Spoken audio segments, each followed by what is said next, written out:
Hola, buenas tardes, ¿cómo están? Calurosas tardes. Bueno, yo soy Graciela Rango del Servicio de Neurología del Sanatorio Allende.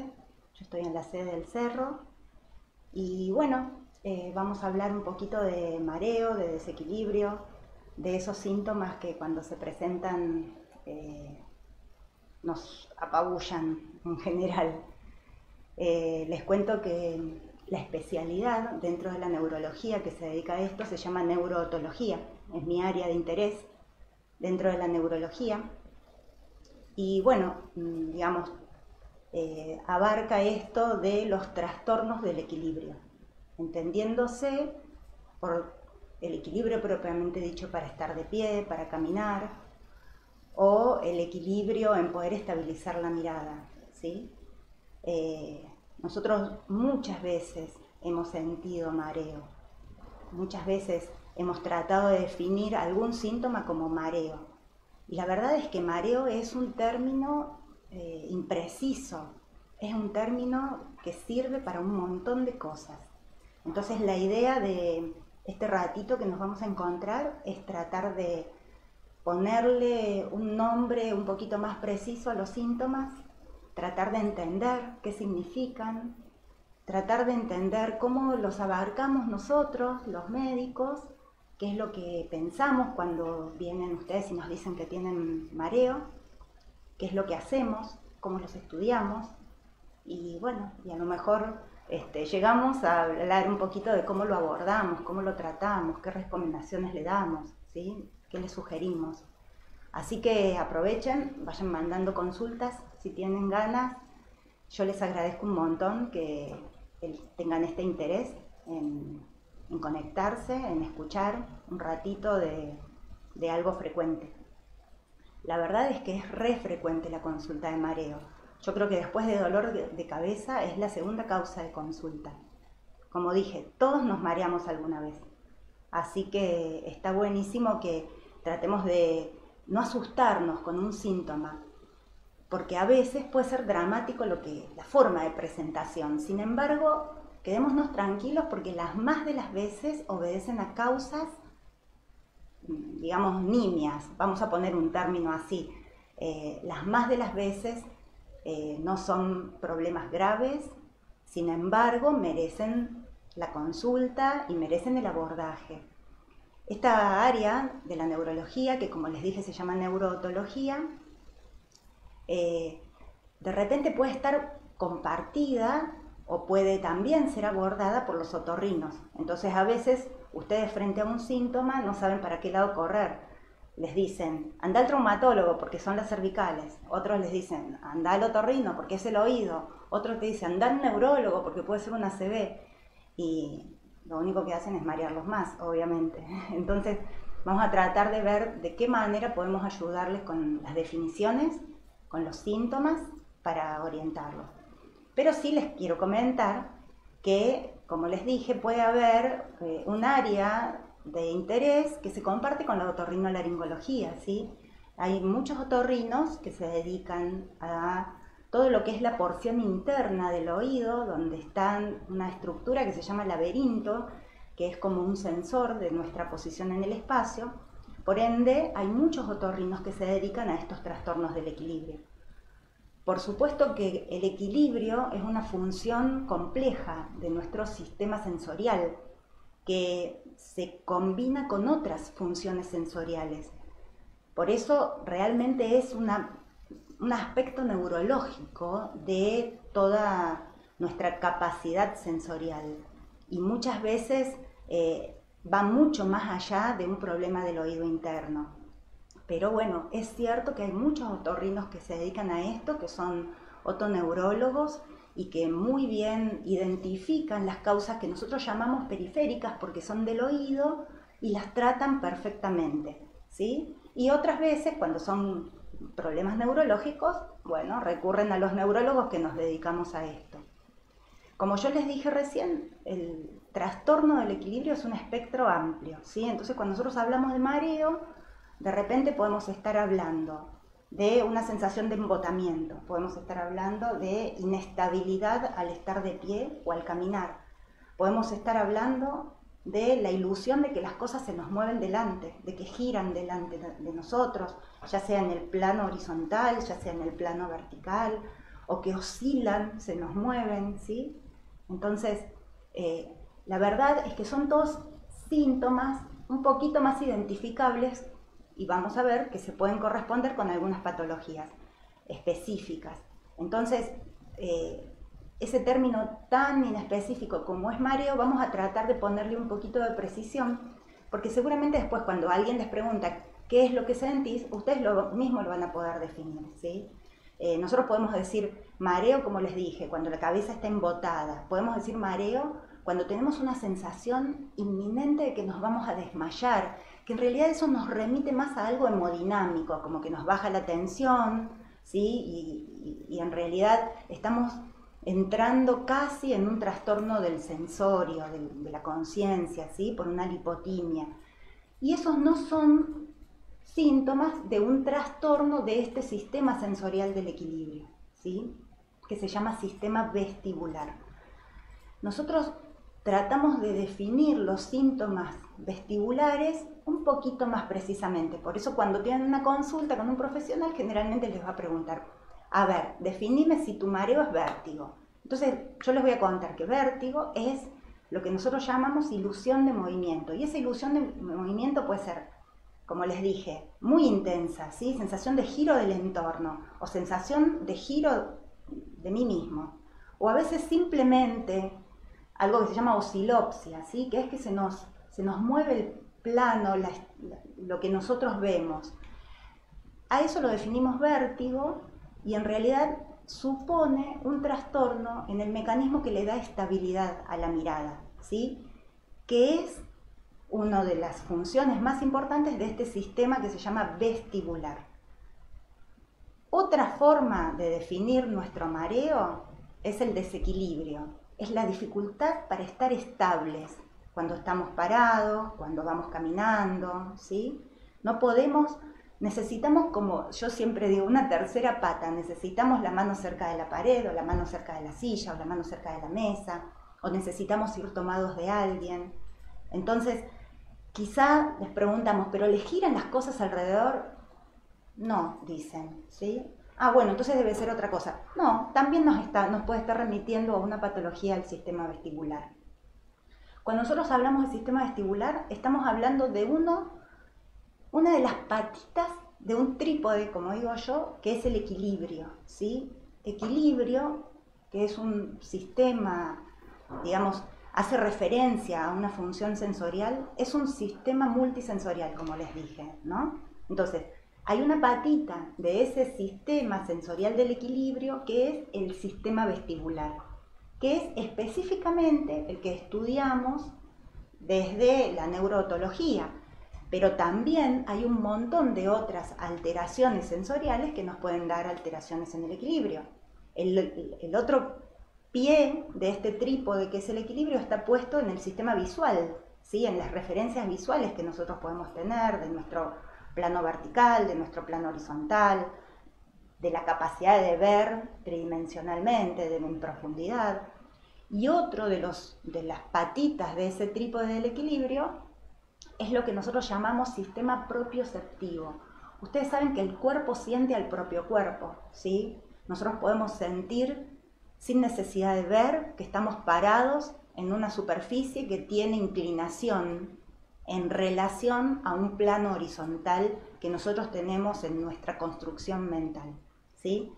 Eso se llama propiocepción, es la capacidad de poder sentir nuestro estiramiento, la posición de las articulaciones, incluso la tensión de los músculos, ¿sí? El apoyo, la presión. Esa sensibilidad profunda también hace a nuestra estabilidad, ¿sí?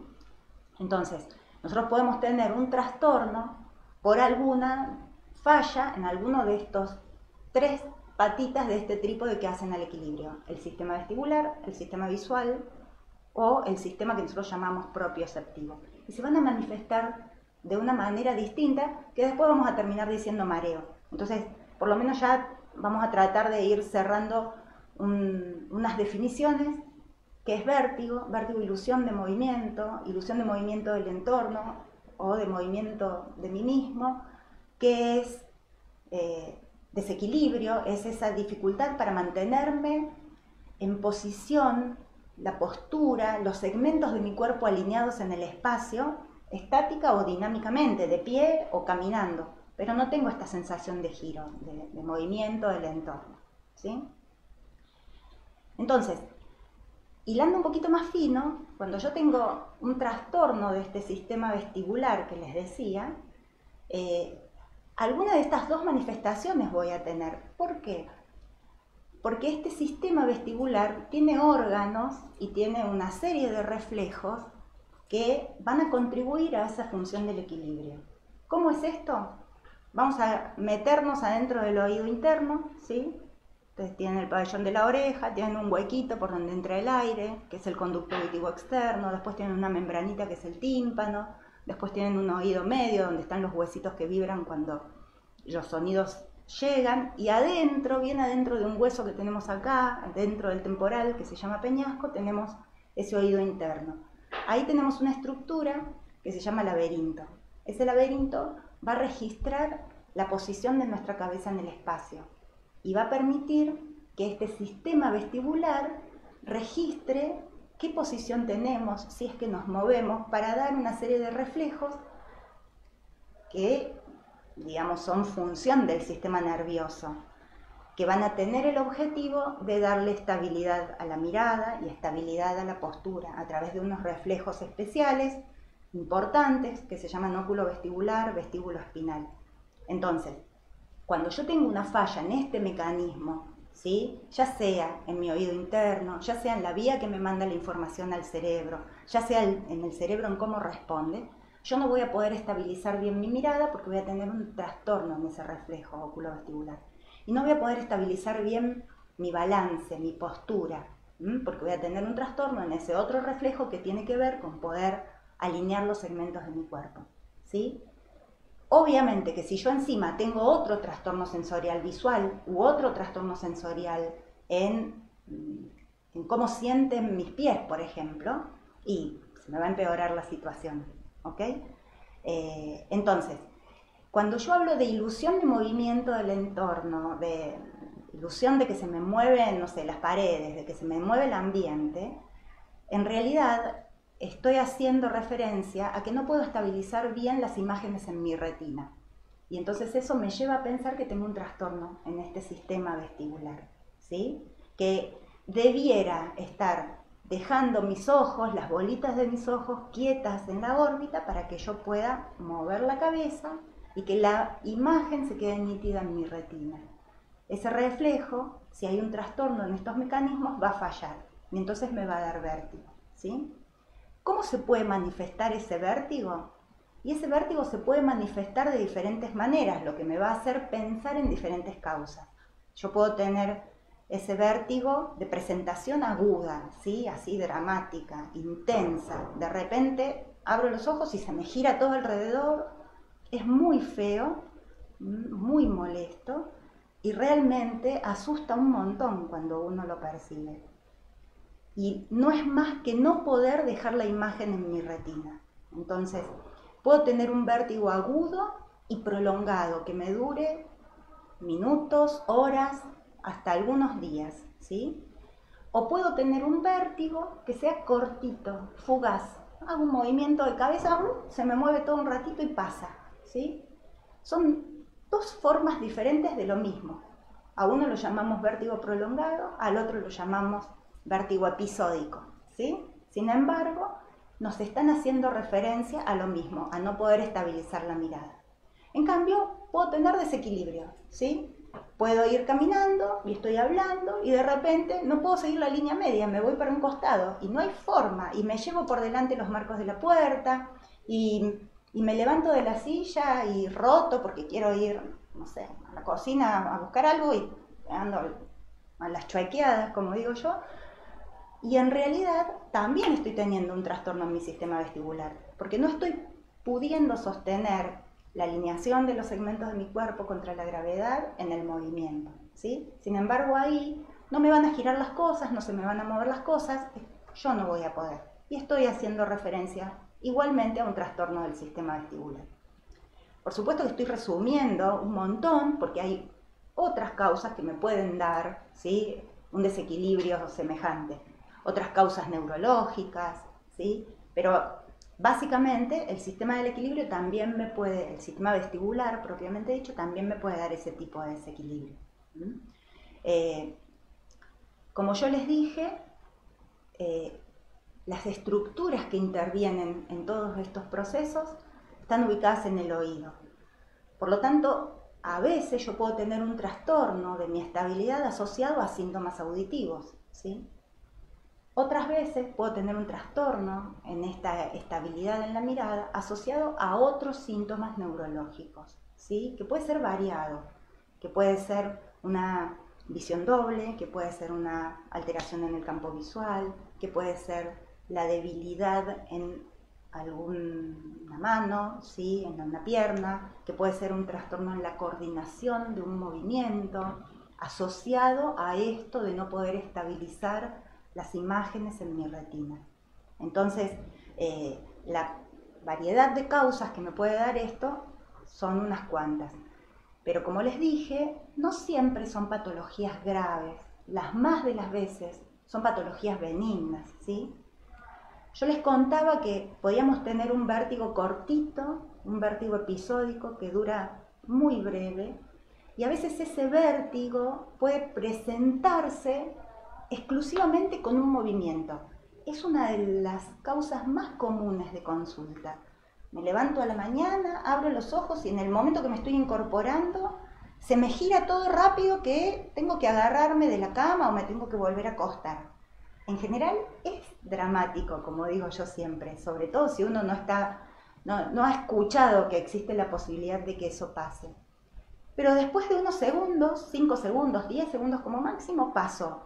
Muchas veces evoca síntomas vegetativos, del sistema vegetativo, porque ¿a quién no le ha pasado que, no sé, de chico, ya sea por experiencia propia o por algún conocido, se sube a una calecita, empieza a girar y le hace mal, ¿sí? No solo se marea, ¿sí?, porque siente que todo gira, sino que le da náuseas, se siente mal, o a veces dolor de cabeza.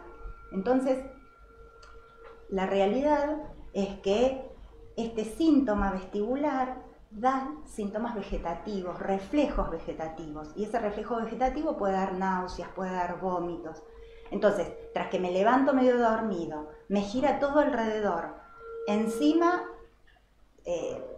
me dan náuseas, ganas de vomitar, duran poquito, pero es un terremoto de síntomas. Bueno, todo eso asusta un montón, pero las más de las veces, ese vértigo cortito que pura y exclusivamente se produjo por el cambio de posición, ¿sí?, no obedece a una causa grave, ¿sí? Eso lo llamamos síndrome de vértigo posicional paroxístico y lo llamamos benigno. Yo pongo comillas siempre cuando digo benigno, porque, bueno, de repente si yo no solo me senté en la cama, sino que me paré, me puedo caer y, bueno, alguna persona lo debe haber sufrido y ha terminado con algún cortecito en la frente porque se ha golpeado. Eso se produce por un trastorno en el oído interno, y ustedes lo han escuchado sin duda, por unas piedritas que se llaman otolitos que se mueven en el oído, ¿sí?, y que cuando se acomodan en un lugar equivocado provocan una irritación. Como cuando una pestaña que está en el ojo, que es parte del ojo, se nos mete adentro del ojo y nos irrita el ojo, ¿sí? Esos otolitos es una parte normal del oído y a veces pueden moverse de su lugar habitual y eso generar este tipo de vértigo tan dramático que tanto asusta y que es la causa más frecuente de consulta. Otras veces, como yo les dije, el vértigo puede ser intenso y prolongado. Eso nosotros lo llamamos falla vestibular aguda y puede tener otras causas que muchas veces, las más de las veces, es periférico, también es un problema del oído, que se puede asociar a un trastorno auditivo, como en el caso de una inflamación del oído interno, una laberintitis, o en el caso de una enfermedad del oído interno que se llama enfermedad de Meniere, pero da un vértigo un poco más prolongado, que a veces puede ser recurrente, varias veces a lo largo de del tiempo, ¿sí? Son otras causas que tampoco son graves, pero que eventualmente merecen un tratamiento y una consulta. La realidad es que tenemos un montón más para hablar de la forma de presentación del vértigo, de las causas del vértigo. Y seguramente ustedes tienen preguntas que me van a ir haciendo y entonces vamos a ir pudiendo afinar la punta del lápiz con respecto a definiciones, a causas y a tratamientos en relación a las preguntas que ustedes han ido haciendo. Así, esto no es una clase magistral y solamente es una posibilidad de interactuar. Yo estoy mirando acá algunas preguntas que puedan haber llegado, ¿sí? Acá me preguntan, por ejemplo, si los problemas del equilibrio pueden desencadenar otras patologías o problemas más graves. A ver, pueden desencadenar un problema porque de repente te podés deshidratar, ¿sí? Si a vos tenés un cuadro de vértigo agudo y te da síntomas vegetativos como te contaba, y tenés náuseas y tenés vómitos, te podés deshidratar y a veces requerís una internación breve, ¿sí? Pero internación al fin para ponerte un suerito, para hidratarte, para pasarte medicación que calme esos síntomas, ¿sí? Es como lo que generalmente rodea a un vértigo agudo, a una falla vestibular aguda. Como dije antes cuando hablé del vértigo posicional, y si te levantaste de golpe y justo estuviste con vértigo, podés golpearte, ¿sí? Podés perder la estabilidad y en el mismo envión, si tenés cerca la mesita de luz, la puerta abierta del placar o del ropero, capaz quedártela. Yo les cuento lo que más comúnmente me han contado. Y podés hacerte una lesión en la frente, ¿sí? Una herida cortante, incluso que hasta merezca algún puntito de sutura. A ver, por supuesto que puede haber complicaciones, no es que nos va a generar una enfermedad grave. En general son complicaciones incidentales en relación al síntoma o en relación al trastorno del equilibrio. Pero por supuesto que hay algunos vértigos que merecen una consideración especial, porque pueden ser un síntoma que acompañado de otros nos estén poniendo en advertencia de un trastorno en la circulación del cerebro, ¿sí? En que sea un síntoma precoz de un accidente cerebrovascular. Y en ese caso, por supuesto que puede haber una complicación neurológica grave. Por eso está bueno consultar, ¿sí? Acá me hacen otra pregunta. Dice, mi madre es mayor de edad y años atrás tuvo una ACV. En consecuencia tiene mareos frecuentes. ¿Puede mejorarse? Sí, sí. Por supuesto que, como dije, mareo es un síntoma inespecífico a veces. Tendríamos que ver qué le generó ese ACV, si es que había alguna otra comorbilidad que pudiera, sumado al ACV, traer un trastorno en el equilibrio. Tendríamos que ver qué es ese mareo que siente, si el mareo es vértigo o si el mareo es desequilibrio, inestabilidad, inseguridad. Y con todo eso, y descartando alguna patología puntual del sistema vestibular, hacer una buena rehabilitación. Nuestro cerebro es replástico, entonces nosotros tenemos mucha capacidad de rehabilitar, de compensar y de adaptarnos sensorialmente para lograr mejorar esos síntomas que llamamos mareo, que puede ser embotamiento, inestabilidad, inseguridad, ¿sí? Mucho depende, en este caso puntual de la pregunta, qué es dónde se ubicó ese ACV y qué es lo que me dejó como secuela, ¿sí? Hay que tener en cuenta que estamos hablando de algo que sentimos, ¿sí? Que tiene la particularidad de ser muy personal, porque tiene que ver con experiencias personales, ¿sí? Todos conocemos el gusto del dulce de leche porque hemos probado el dulce de leche, ¿ok? Y nos cuesta un montón definir cómo es el gusto del dulce de leche a una persona que no lo ha percibido. Bueno, mareo, estabilidad, inestabilidad, desequilibrio, son expresiones que van a estar basadas en lo que nosotros sentimos. Y a veces podemos tener una situación neurológica que afecte el sistema nervioso central por una ACV o por otro tipo de patologías que nos perturben nuestra capacidad sensorial y que nos generen un vicio, ¿sí? Alguna alteración en cómo sentimos. Eso también tengámoslo en cuenta, porque a veces tenemos una sensación de mareo, referimos un mareo, pero no necesariamente es porque tenemos un trastorno en alguna de estas estructuras sensoriales que tienen que ver con el equilibrio.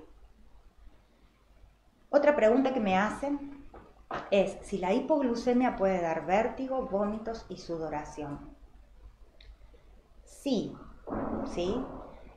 Esto de que las cosas se muevan y que me dé un síntoma vegetativo como vómitos, como sudoración, puede ser desencadenado por un trastorno metabólico como la hipoglucemia. En general, la hipoglucemia también termina dando un compromiso del sensorio, cosa que cuando nosotros tenemos un trastorno del sistema vestibular no. Por más deshidratado o por más vomitoso, vamos a inventar una palabra, que yo esté, no me compromete el sensorio, ¿sí? Tengo que tener mucho reflejo vagal y una lipotimia y entonces hacer un síncope asociado a un trastorno vestibular para comprometer el sensorio. Y la hipoglucemia me puede comprometer el sensorio, ya sea porque me genere excitación o ya sea porque me deprima el sensorio y digamos hasta puedo llegar a un coma por hipoglucemia. Pero bueno, muchas veces nos cuesta definir esto de vértigo. Recordemos que vértigo es la ilusión de movimiento, es que las cosas no se pueden quedar quietas en mi retina.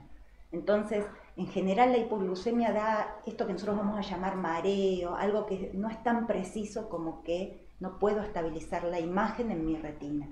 No sé si responde bien a esta consulta. Otra pregunta es, ¿los mareos y vértigos pueden producirse por dolores o contracturas en las cervicales? Sí, y yo no arranqué diciendo algo que siempre digo, que en general venimos con el prejuicio de que todo mareo es por las cervicales. Y la realidad es que rara vez es por las cervicales. Los síntomas vestibulares, como yo dije también, mareo a veces es una expresión que define un montón de cosas.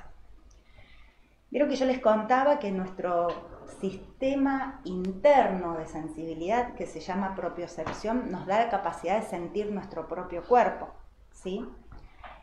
A ver, nosotros en el cuello tenemos un montón de terminales nerviosas que también contribuyen a que podamos saber cómo se mueve la cabeza. Entonces, hay una doble información cuando nosotros movemos la cabeza. Una es la que va a percibir el laberinto. El laberinto del oído es un giróscopo que nosotros tenemos internamente, ¿sí? Nosotros movemos la cabeza y ese laberinto le dice al cerebro, te moviste 30 grados horizontal a la izquierda, por ejemplo, ¿sí? Pero a su vez, el cuello manda una información propioceptiva a través de su estiramiento, de las fascias musculares, de las articulaciones, ¿sí? De un montón de terminales nerviosas que tenemos aquí, que le dicen al cerebro, te moviste, ¿sí? Hubo una asimetría en los movimientos de los músculos del cuello y hubo un movimiento. Y la realidad es que en nuestra integración sensorial tiene que haber una uniformidad de criterios, tiene que haber armonía. Entonces, cuando yo tengo alguna contractura muy fuerte, puedo tener algún conflicto sensorial ahí porque puedo tener una desinteligencia sensorial entre cómo mi sistema vestibular percibe el movimiento y cómo mi cuello lo percibe. Entonces, no es que no exista el mareo por las cervicales, ¿sí? Pero rara vez nosotros tenemos una alteración cervical que nos genere vértigo, ¿sí? Por otro lado, yo puedo tener un trastorno en el sistema vestibular, por ejemplo, un trastorno en un laberinto. Y esa diferencia que se genera en los laberintos, ustedes imaginen que nuestro sistema nervioso central capta la información de los laberintos como el caballo, las riendas del jinete. Si yo tengo las dos riendas iguales, el caballo va derecho. Si yo tengo mis dos laberintos mandando la misma información, voy a poder estabilizar bien mi mirada y mi equilibrio. En cambio, si yo tengo una alteración, por ejemplo, en un oído que me va a afectar un laberinto, esa asimetría que se produce en las informaciones que le llegan a mi cerebro, me van a generar una noción de mi posición de la cabeza diferente. Entonces mi cerebro va a percibir que mi cabeza puede llegar a estar inclinada. Y también mis músculos van a tratar de acomodar y va a venir ahí todo un tira y afloje en relación a la posición de la cabeza. Entonces, muchas veces yo tengo mucha contractura cervical asociada a un trastorno vestibular, agudo o viejo, mal compensado. Y entonces voy al traumatólogo por mareo, por vértigo, y me dice, tenés mucha contractura, andá a hacer unas sesiones de kinesiología, y bueno, mejora un poco la contractura, y más o menos la vuelvo a pilotear porque vuelvo a construir ese andamiaje que me sostiene. Y en realidad estoy teniendo la contractura recurrente o la mala posición de mi columna cervical como consecuencia del trastorno vestibular. Por eso en realidad está bueno verlo. Y te vas a encontrar 1000 veces con que vas al traumatólogo por las cervicales y mareo. Y el traumatólogo te dice, no es por las cervicales, es neurológico. Anda a ver al otorrino o al neurootólogo para que te diga qué está pasando. Y no está mal esa derivación, porque muchas veces es un problema vestibular. Tengo otra pregunta. ¿Tanto el vértigo como el mareo pueden estar asociados al uso del celular? A veces sí, a veces sí. A ver, ya sea porque yo pueda tener un trastorno del sistema vestibular, que frente a un estímulo de movimiento, vieron que nosotros miramos la pantalla, ¿sí? La vamos pasando para arriba, para abajo, y estamos quietas. Eso nos está dando una información de movimiento que en cierta medida pone en alerta a nuestro sistema sensorial que registra movimiento. Entonces yo puedo tener una alteración vestibular previa, parcialmente compensada, ¿sí? Tuve un vértigo, me limitó mucho al principio, después más o menos la piloteé y bueno, se me pasó, ¿sí? Como tantos deben haber tenido. Y entonces ahora que estamos en pandemia, que usamos un montón las pantallas y el celular y vamos y venimos y vamos y venimos, eso nos da una información de movimiento. Y como yo tengo un trastorno vestibular, de repente dejo de mirar eso que se está moviendo, cambio la posición de mi cabeza y miro un punto fijo. Y sin embargo, ahí siento una sensación desagradable de que oscila mi cuerpo, de que puede oscilar el entorno, me cuesta enfocar. Y eso es porque en realidad tengo una falla vestibular y estuve sometida a una información sensorial de movimiento. Me puede pasar con el celular, me puede pasar en un shopping con mucha gente, ¿sí? En un almacén, en un supermercado con mucho estímulo visual. También hay algo que no necesariamente es como consecuencia de una patología que uno tiene previa, ¿sí? Hay algo que se llama cinetosis, que es sensibilidad al movimiento. Y a veces eso también se puede desencadenar por el movimiento de la pantalla. Es más frecuente que se desencadene por el movimiento del vehículo, ¿sí? ¿A quién no le ha pasado o tiene algún conocido que le hace mal viajar en colectivo o viajar en el asiento de atrás o ir leyendo o mirando el teléfono mientras va en un vehículo en movimiento? Y a veces eso no obedece a una patología, eso se llama cinetosis y es una situación sensorial como una hipersensibilidad. O sea que no necesariamente es una patología, pero sí se puede dar. Vamos a otra pregunta porque hay un montón, qué bueno. ¿Cómo diferenciamos un vértigo central de uno periférico con polisomnografía negativa? Bueno, está medio rebuscada esta, pero yo les cuento. Nosotros podemos tener vértigos centrales. Nosotros llamamos vértigos centrales a los vértigos que tienen su causa en alguna patología en el sistema nervioso central, ¿sí? Y vértigos periféricos, alguna patología que tiene su alteración en el oído interno, como les dije antes, ¿sí? La realidad es que lo que más sirve para diferenciar un vértigo periférico de un vértigo central es el examen neurológico, el examen clínico. Nosotros tenemos un montón de métodos en la consulta que permiten que podamos revisar minuciosamente esos reflejos y poder saber si la patología es central o es periférica, ¿sí? Hay datos, signos semiológicos que aparecen cuando revisamos a los pacientes que son prácticamente indistinguibles, ¿sí?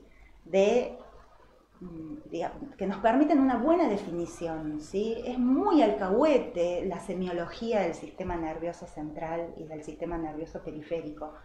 Entonces nos permite mucho conocer qué es lo que está pasando. Pero a veces hay estudios que nos permiten un poquito más de precisión, o por lo menos confirmar lo que nosotros estamos viendo en el examen clínico, en el examen físico. Hay un estudio que se llama videonistagmografía computada, que permite registrar los movimientos del ojo y así poder saber cómo es ese nistagmus, que es el signo que se produce cuando hay una patología vestibular, y según cómo sea ese nistagmus, vamos a poder inferir si es periférico o central. Ese estudio se llama videonistagmografía computada. No es lo mismo que polisomnografía, ¿sí? A lo mejor hay un error con respecto a los estudios complementarios. La polisomnografía es un estudio que se hace para el sueño, ¿sí? Para ver cómo son los ritmos de sueño. Y ese es otro estudio. Nosotros con ese estudio no podemos estudiar al sistema vestibular, sí con la videonistagmografía. Vamos a hacer la última pregunta porque no tenemos más tiempo. ¿Los mareos pueden tener relación con la tensión alta? Sí, sí pueden tener relación con la tensión alta. Y la tensión alta puede tener relación con un episodio de vértigo, ¿sí? Porque como yo les dije, un vértigo puede dar reflejos vegetativos. Y uno de esos reflejos vegetativos es que se me eleve la tensión arterial. Entonces lo que vamos a tener que diferenciar es si ese mareo es vértigo, si ese mareo es un síntoma vestibular. Y entonces lo que yo estoy teniendo es una situación hemodinámica que puede ser la causa de la falla vestibular o que puede estar como fenómeno asociado a la falla vestibular. O puedo tener un trastorno hemodinámico por la tensión alta y tener mareo, pero más como una expresión de una situación de modificación de mi estado hemodinámico, que puede llegar a ser complicado o no. Por lo tanto, a ver, tratando de resumir en poquitas palabras y con poquito tiempo, porque ya no tenemos más tiempo. Yo sé que hay un montón de preguntas. Yo les dije, la mayor parte de las veces los trastornos vestibulares no son graves, ¿sí? No ponen en riesgo la vida, sí la calidad de vida. Está bueno que consultemos, está bueno que hagamos una consulta específica. Como les dije, puede ser con un otorrino que se dedique a esto y el otorrino bien los va a saber derivar a nosotros los neurólogos si es neurológico, o con nosotros los neurólogos para ver qué es lo que está pasando en ese síntoma que a veces me cuesta definir si es vértigo, si es desequilibrio, a ese mareo. Pero hagamos la consulta, porque puede llevarnos a una intervención médica, ya sea con un remedio, ya sea con una rehabilitación, que nos cambie esa calidad de vida deteriorada que estamos teniendo y que estamos aguantando. Tiene tratamiento, así que está bueno que consulten. Yo espero que les haya servido. La realidad es que fue un pantallazo medio desordenado, porque da para un montón. Yo sé que es común, que es frecuente y que ustedes tienen 1000 cosas más para preguntar, así que los invito a que consulten, ¿sí? Yo estoy disponible, en el Sanatorio del Cerro estoy yo, así que pueden pedir un turno, consultarme cuando ustedes quieran. Ha sido un gusto compartir este ratito con ustedes. Les agradezco un montón la atención, las preguntas y bueno, nos veremos alguna otra vez. Que tengan buenas tardes.